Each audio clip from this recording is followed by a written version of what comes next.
Hi everyone, good afternoon. Now we are on the last topic of the day, very important, and we have very special guests in this session. It is a honor for me introducing you Professor Shuu-Jiun Wang from Taiwan, a close friend of ours, and we are so proud of him. Dr. Shuu-Jiun Wang is a practicing neurologist and also chair professor and dean College of Medicine, ECU, Taipei, Taiwan. He is currently vice superintendent of Taipei Taiwan General Hospital after serving as director of Neurological Institute from 2017 to 2023. He was the president of Taiwan Neurological Society from 2017 to 2019, the founding president of the Taiwan Headache Society from 2005 to 2011, and the chair of the Asian Regional Consortium of the Headache under the auspice of the IHS from 2019 to 2021. Dr. Wang is the editor-in-chief of the Journal of the China's Medical Association. He also served as an associate editor of the journals Cephalalgia, Journal of Headache and Pain Disorders, and other journals. Dr. Wang was awarded the Bruce Schoenberg International Neuroepidemiology Award by American Academy of Neurology in 1994, and the Seymour Solomon Lecture Award by American Headache Society in 2010, and the Joyce Nappi Cluster Headache Award by European Headache Society, 5th European Headache and Migraine Trust International Congress in 2016, and McDonald's Shortley Lecture Award by the Migraine Trust Virtual Symposium in 2020. Dr. Wang is interested in clinical and neuroimaging research of headache disorders. He has authored more than 500 scientific papers. Yes, please, Dr. Wang, and it's an honor to guest you in this important lecture. Hello, everyone. I'm Dr. Shuu-Jiun Wang from Taiwan, and today I'm very honored to accept the International Headache Society giving me the special lecture chance, and I think how to do this lecture, so important lecture, and since I'm a neurologist in Taiwan, I think probably I can do something like make a difference between the East and the West. So today my talk is headache disorders, and I gave the topic to Remy Burston, the current president. He said that probably I can still add some like approach differences. So today I'm just prepare my slides. Hopefully that enjoy the talk. This is my disclosure slide. And none of them will influence my today's talk. I have a chance to go to the United States back in 30 years ago. And I learned the headache from my mentor, Dr. Silberstein. That was 30 years ago. And that was the place was Germantown Hospital and the Medical Center, in the which is the affiliate of Temple University, where I learned how to treat headache patients and how to make a diagnosis. And after that, I went back to Taiwan, and I set up my clinic. And I found what I have learned in the States, I had a lot of differences where I saw in Taiwan. So, as you know, even though North American and Europe have is a big should be the cradle for the headache medicine, but only 17% population of the world reside there. About 60% populations, in fact, live in Asia.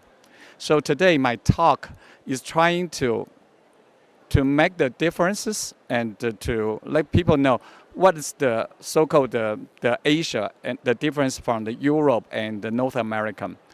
Unfortunately, I cannot give you the picture of all Asia, so I give you just the East and Southeast Asia. This is my topic today. The first one I want to do the so-called the prevalence issue.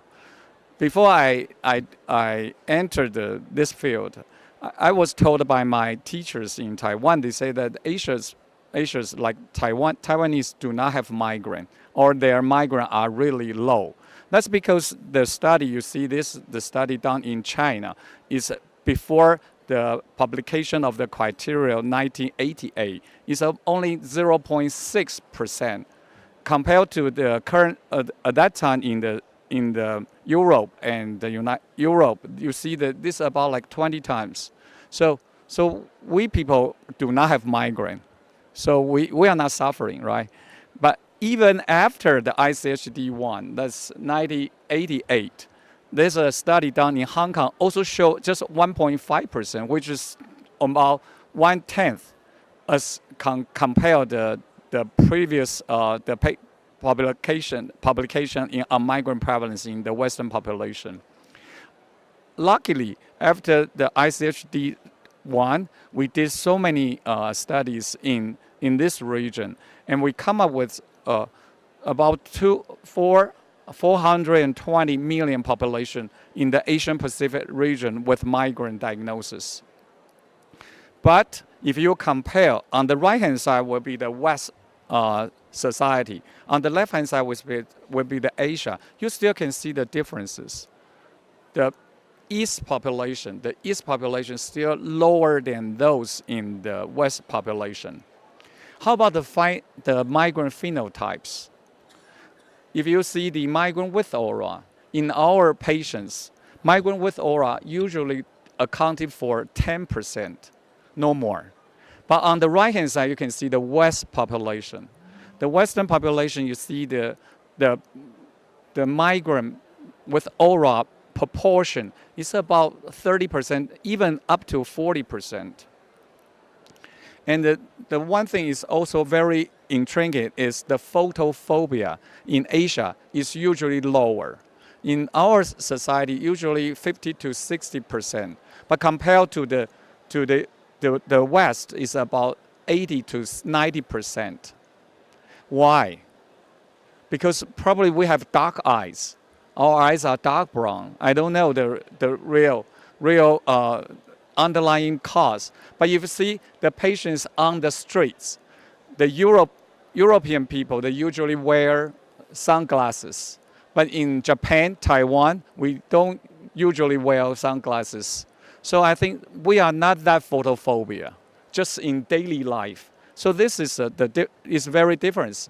And we also find in our case, this is not published. We just did a study in our patients. We found migraine with aura patients are more sensitive to light than migraine without aura cases. If you use the so-called migraine photophobia score, which is published by the Korean group. How about the phonophobia? Yes, our phonophobia is not that many. Usually 60 to 70, but compared to the Western population is 90 or 80%. How about the nausea? No, nausea we've been higher. We have higher nausea. We have higher nausea, low photophobia, low phonophobia, low migraine with aura. This is different. This is very different. How about osmophobia? Osmophobia. You know, in Taiwan, people usually do not wear cologne or perfume. So we are living in a place without so many others. But you know, in the Western population, people wear cologne or perfumes. So if you see the results, you will find osmophobia is more common in the Asian population. But I found the data very different, and I make a summation. I found the Asian population is very similar to North America and South America, but the European population probably slightly lower based on the population-based study. How about the cluster headache? I give you the differences in cluster headache. You will not believe how low the cluster headache, the chronic cluster headache in Asians, just 1 to 2%. If you want to do the cluster headache studies, we do not have so many patients with chronic cluster headache. It's like 20% in the West population. How about the restlessness? Yes, our restlessness is still lower compared to the West population. You know, they consider probably our so-called the Eastern population, people behave well. We do not move that much. So we are good students. We are not running around. So probably we are not that restless. So the data shows the lower frequency in restless in Asia. After the primary headache, I will give you some secondary headache differences. The first one I give you will be the idiopathic intracranial hypertension.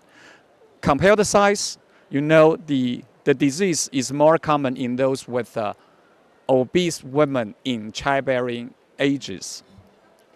And the ICHD3 used 250 millimeter CSF as the diagnostic criteria.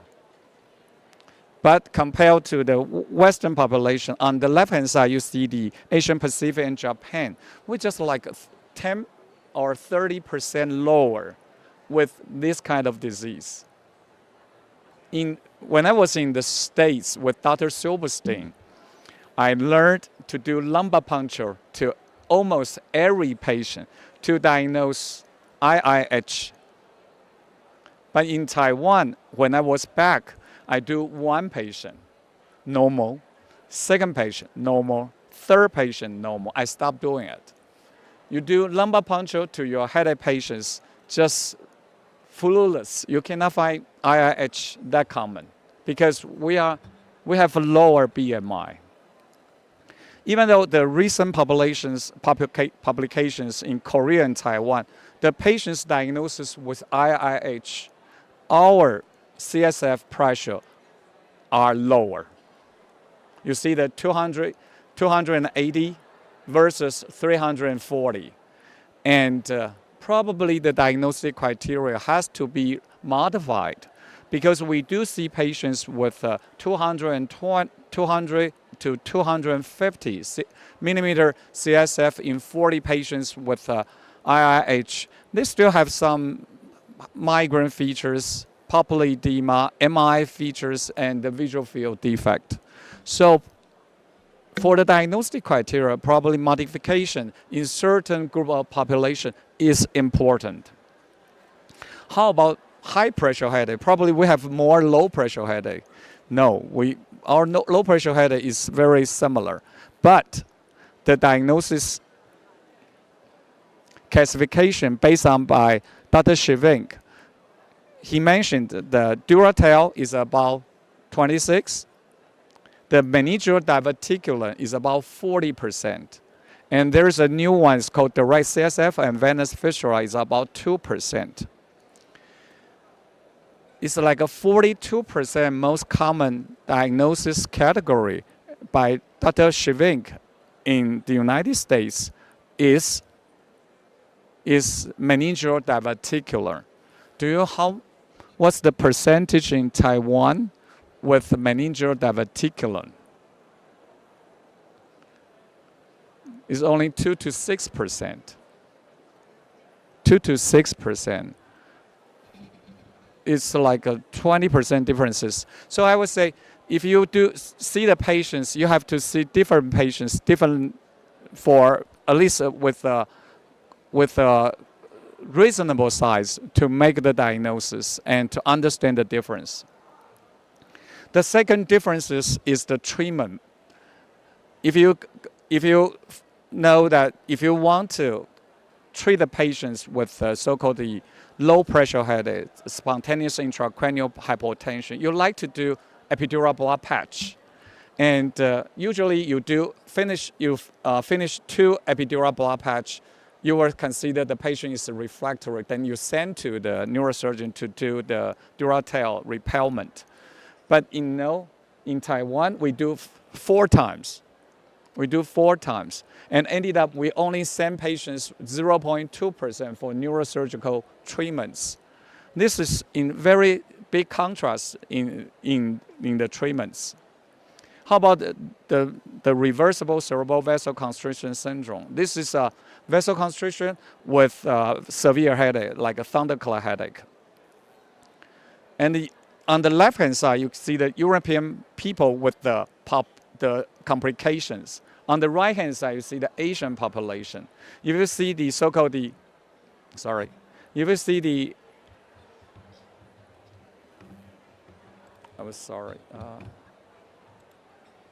if you see the old brain lesions, only 6% in the Asian population. But in the European population, it's about 30%. 30%. So RCVS is a severe disease in Europe, but it's an okay benign disorder in Taiwan, in Asia.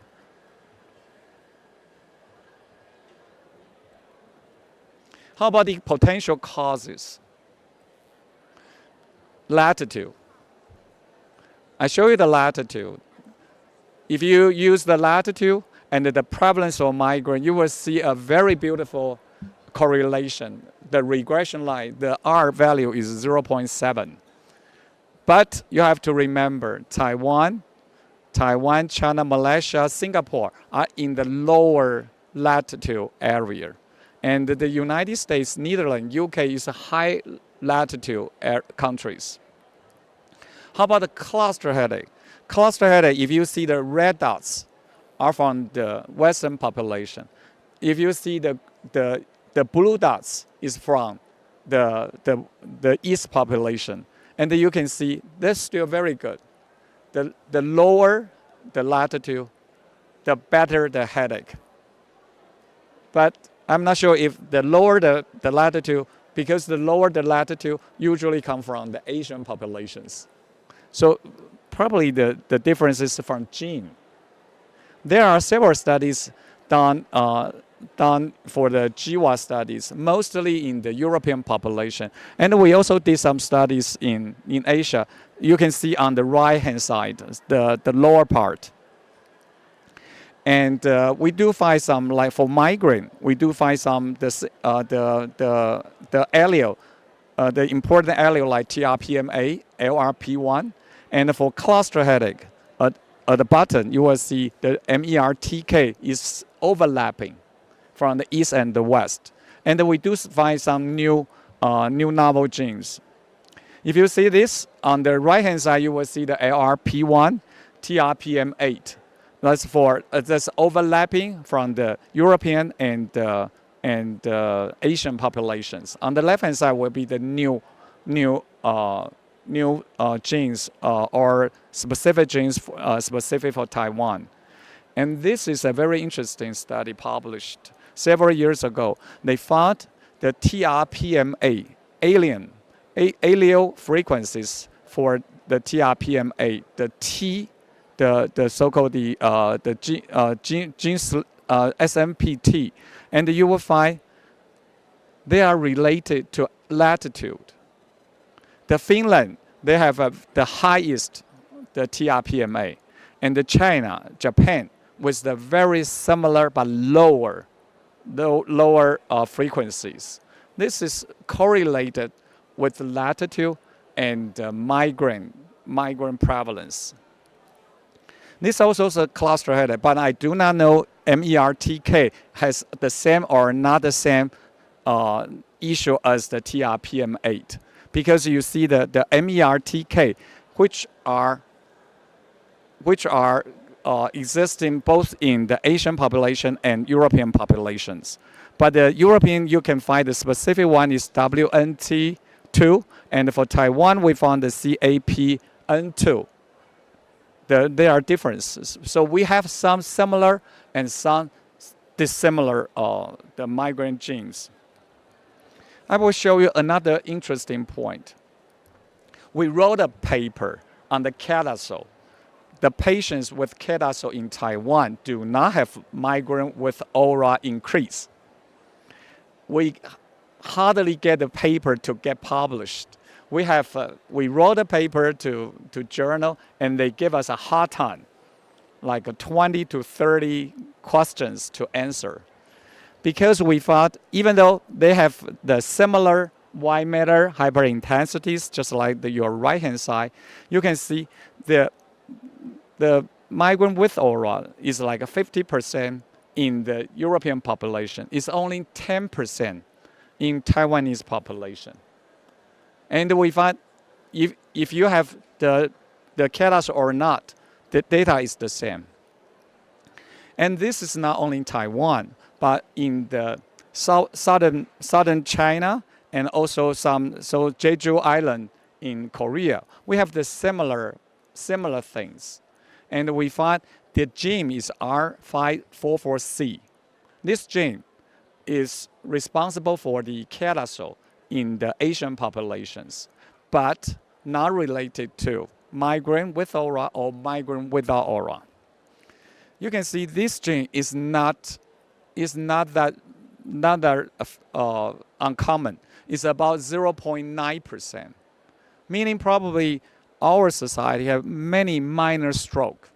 They have minor stroke, they have white matter hyperintensity, but they do not increase their migraine. But in the Caucasians, they usually even though on the same notch 3, they are in the EGFR repeat 1 to 6 exon place. We are our problem is R544C is in the 13 to 14 exon. So they are different. We have different genes.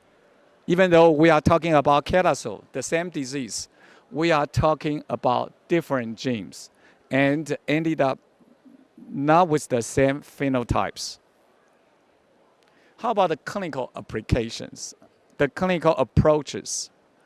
Even in Taiwan, I will show you my Taiwan situation. Our healthcare system and the referral system do not build the referral system.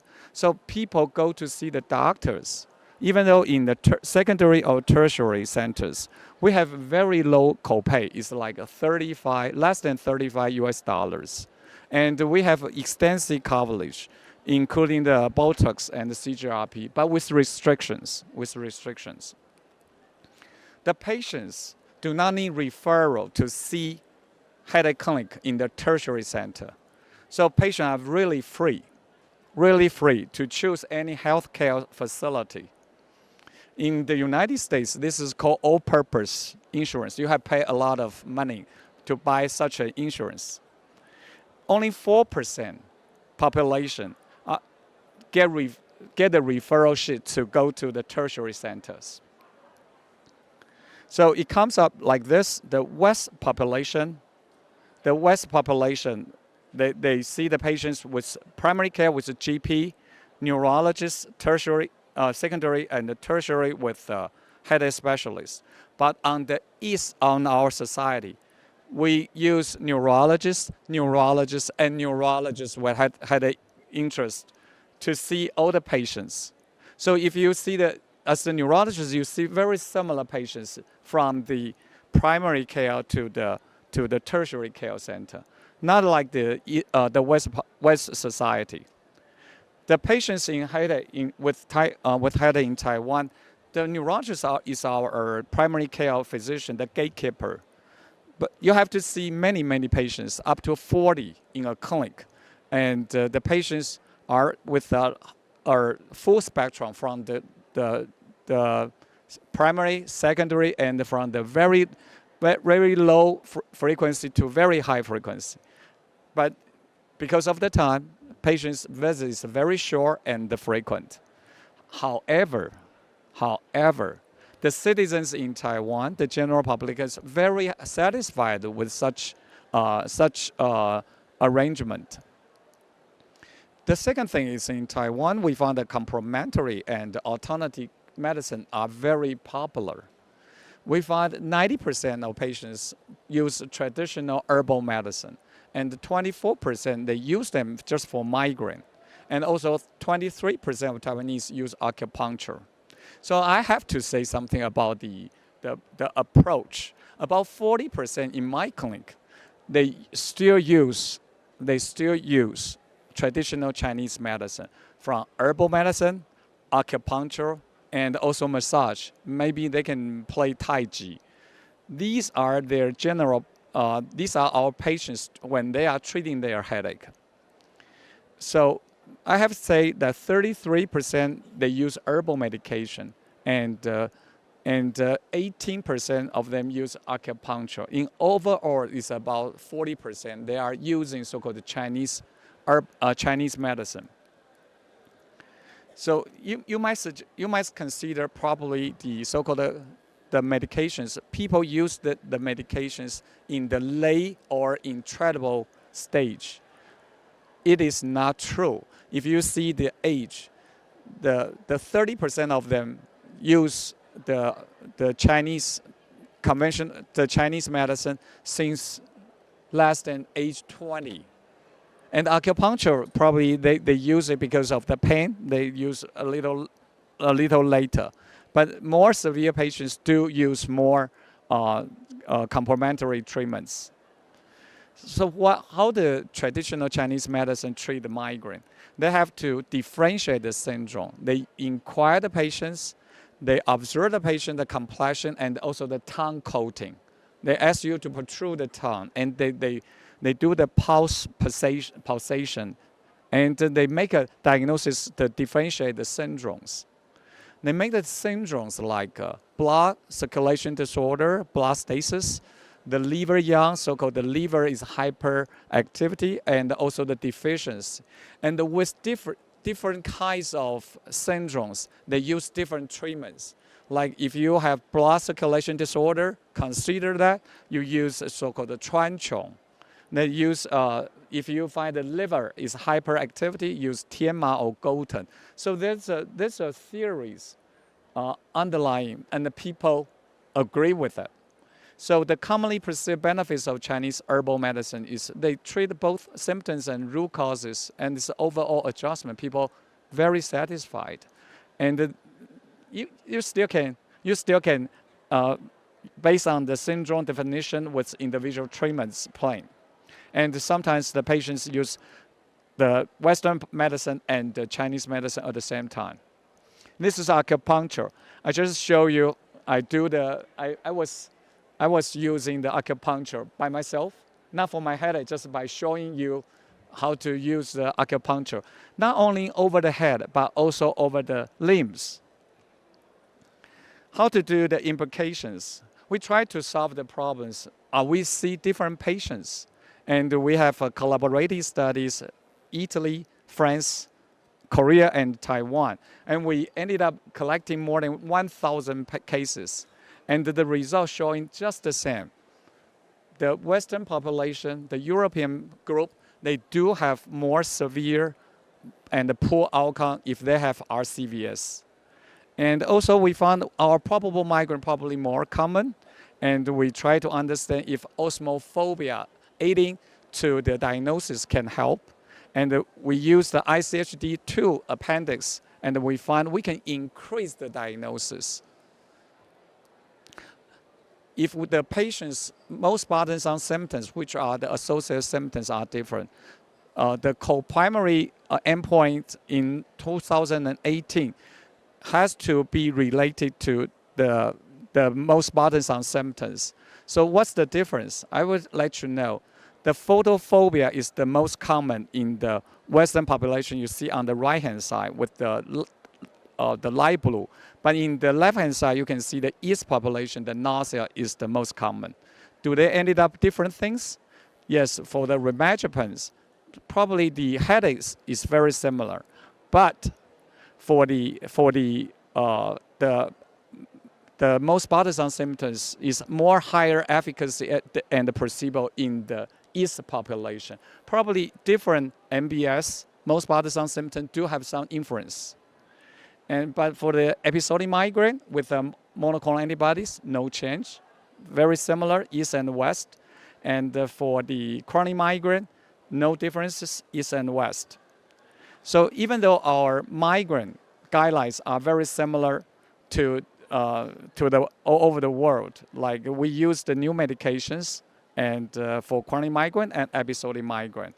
However, the treatment are different. The doctor's favor are different. Rather than, even though how we are trying to teach them how to do it, but they do differently. Not like European, our tryptophan is about 15%, and we still use ergotamine, very common. And this is different. Calcium channel blockers are very commonly used in Asia. Even though this is probably prohibited in Europe and the United States, but it's very commonly used. I think probably our constitution just different, so we use different medications with that. So this is my last slide. I would say that the differences do exist in the endophenotype in headache disorder between the East Asia and the West. Genetics, geography, and healthcare system and the culture play a very big roles in these results. Similar efficacy, luckily for migraine treatments, traditional Chinese medicine plays a very significant role in Asians. And I think at the end, modifications of the regional diagnostic criteria and treatment practice is in need, in my perspective. Thank you very much for the talk.